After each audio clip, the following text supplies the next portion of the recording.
সবাইকে শুভেচ্ছা জানাচ্ছি আজকের রেসিপিতে। আজকের রেসিপি হচ্ছে সুন্দর একটি সুজির কেক রেসিপি, আর সেটা হচ্ছে পিঠাও বলা যায় একে। তো দেখতেই পাচ্ছেন, প্রথমে একটি ডিম নিয়ে নিচ্ছি। ডিমটাকে ভালো করে ফেটিয়ে নিতে হবে প্রথমে একটি কাঁটা চামচের সাহায্যে। আর একটা কথা বলে দিচ্ছি, ডিমটা যদি ফ্রিজে থাকে তাহলে আধা ঘন্টা আগে নামিয়ে নেবেন ফ্রিজ থেকে। যখন রুম টেম্পারেচার আসবে তখন কিন্তু এই পিঠাগুলো বা এই কেকগুলো বানিয়ে নেবেন। তো দেখতে পাচ্ছেন ডিমটাকে ভালো করে ফেটিয়ে নেওয়া হচ্ছে। ফেটানো হয়ে গেলে এখানে 1/3 কাপের মতো আমি চিনি দিয়ে চিনির সাথে ভালো করে ডিমটাকে ফেটিয়ে নিব। আস্তে আস্তে করে সময় নিয়ে ফেটাতে হবে যাতে চিনিটা গলে যায়, সেদিকে খেয়াল রাখতে হবে। দেখতে পাচ্ছি এরকমটা করে সুন্দর করে আস্তে আস্তে নাড়িয়ে চাড়িয়ে কাঁটা চামচের সাহায্যে ফেটানো হয়ে গেলে এখানে দেব সামান্য পরিমাণ ফুড কালার, অনেকটা সামান্য পরিমাণ, এখানে 1 ফোঁটার মতো, কারণ বেশি দিলে অনেকটা তেতো লাগে এবং দেখতে ভালো লাগে না, সেক্ষেত্রে সামান্য পরিমাণ দিলেই ভালো হয়। তো এখানে আরও অ্যাড করে দিচ্ছি 1/4 কাপের মতো গুঁড়া দুধ। গুঁড়ো দুধটা দিলে অনেক মজা হয় এবং খেতে কিন্তু দারুণ লাগে। অবশ্যই আপনার গুঁড়ো দুধটা অ্যাড করে নেবেন, অ্যাড করলে অনেক মজা হয় খেতে। তো দেখতে পাচ্ছেন সুন্দর করে গুঁড়ো দুধের সাথে আমি কিন্তু মিশিয়ে নিচ্ছি, ডিমটাকে ভালো করে ফেটিয়ে নিচ্ছি। ভালো করে ফেটিয়ে নিতে হবে সময় নিয়ে। এরকমটা করে ফেটানো হয়ে গেলে এখানে অ্যাড করে দিব 2 টেবিল চামচের মতো সয়াবিন তেল, মানে রান্নার তেল। এটাকে দিয়ে ভালো করে একটু ফেটিয়ে নেব। এভাবে করে আস্তে আস্তে করে সুন্দর একটি ফেটানো হয়ে গেল। এখানে অ্যাড করে দিব 1 কাপের মতো সুজি। যে সুজিটা দিয়ে আমরা কেকটা বানাবো সেই সুজি ঢেলে দিলাম। আর দিয়ে দিচ্ছি এখানে 1/3 কাপের মতো আটা।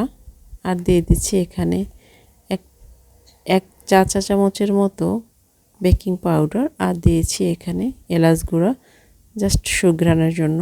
খেতে কিন্তু দারুণ লাগে এই পিঠাগুলো। তো এরকমটা করে সুন্দর করে ডিমের সাথে ভালো করে মাখিয়ে নিতে হবে সুজিগুলো। তো এক্ষেত্রে আপনারা খেয়াল রাখবেন, যখন কারো ডিমটা যদি ছোট হয় তাহলে অবশ্যই ডিমটা আরেকটা ডিম একটু ফেটিয়ে দিয়ে নেবেন। আমি এখানে একটা ডিমই কিন্তু আমার হয়ে গেছে। ডিমটা বড় সাইজের ছিল তাই বলে।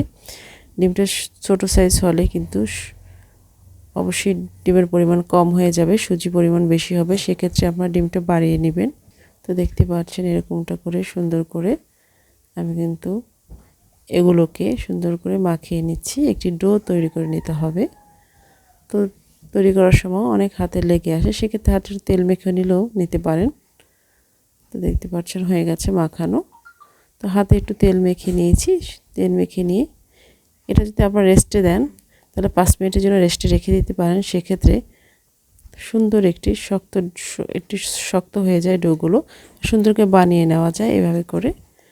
তো দেখতে পাচ্ছেন হাতে তালুতে নিয়ে গোল গোল করে একটু চ্যাপ্টা লম্বাটে করে একটা সাইজ দিয়ে নিলাম। একটা করে সবগুলো সুজির কেক পিঠা বানিয়ে নিচ্ছি। এভাবে করে বানিয়ে নেওয়া হয়ে গেলে চুলায় প্যান বসিয়ে দিয়ে পর্যাপ্ত পরিমাণ তেল দিয়ে সুন্দর করে পিঠাগুলো দিয়ে দিচ্ছি। একটা কথা বলে দিচ্ছি আপনাদের, সেটা হচ্ছে যে তেলটা যখন হালকা গরম হবে এই অবস্থায় এসে পিঠাগুলো দিয়ে দিতে হবে। দেখতেই পাচ্ছেন, লক্ষ্য রাখছেন যে আমি যখন পিঠাগুলো দিয়ে দিচ্ছি তখন কিন্তু একদম বুদবুদ আসেনি, তারপরে কিন্তু এসেছে তেলে। তো দেখতে পাচ্ছেন উল্টে পাল্টে প্রথমে কিন্তু অনেকটা সফট থাকে তেলের ভিতর দিলে। তো এক পাশ হয়ে গেলে আরেক পাশ উঠিয়ে দিব আর চুলার আঁচটা লো ফ্লেমে রাখবো। এরকমটা করে উল্টে পাল্টে সুন্দর করে ভেজে নেব। তো আমার চ্যানেলটাকে যারা এখনও সাবস্ক্রাইব করেননি, যদি ভিডিওগুলো ভালো লেগে থাকে তাহলে অবশ্যই সাবস্ক্রাইব করে নেবেন, এবং অলরেডি যারা করে ফেলেছেন তাদেরকে অসংখ্য ধন্যবাদ। তো দেখতেই পাচ্ছেন সুন্দর করে উল্টে পাল্টে সুন্দর একটি কালার চলে আসা পর্যন্ত সুন্দর করে উল্টে পাল্টে ভেজে নেওয়া হয়ে গেছে। চুলায় চা বসিয়ে দেবেন এবং 5 মিনিটের ভিতরে সুন্দর একটি পিঠা তৈরি হয়ে যায়, সুজির পিঠা। তো এগুলো হয়ে গেছে, উঠিয়ে নিচ্ছি। তো একটু ভেঙে দেখাচ্ছি কতটা মজার হয়, টেস্টি হয়। অবশ্যই আবার ট্রাই করতে পারবেন। ভালো থাকবেন, সুস্থ থাকবেন। সবাইকে শুভেচ্ছা জানিয়ে আজকে এখানে বিদায় নিচ্ছি। আল্লাহ হাফেজ।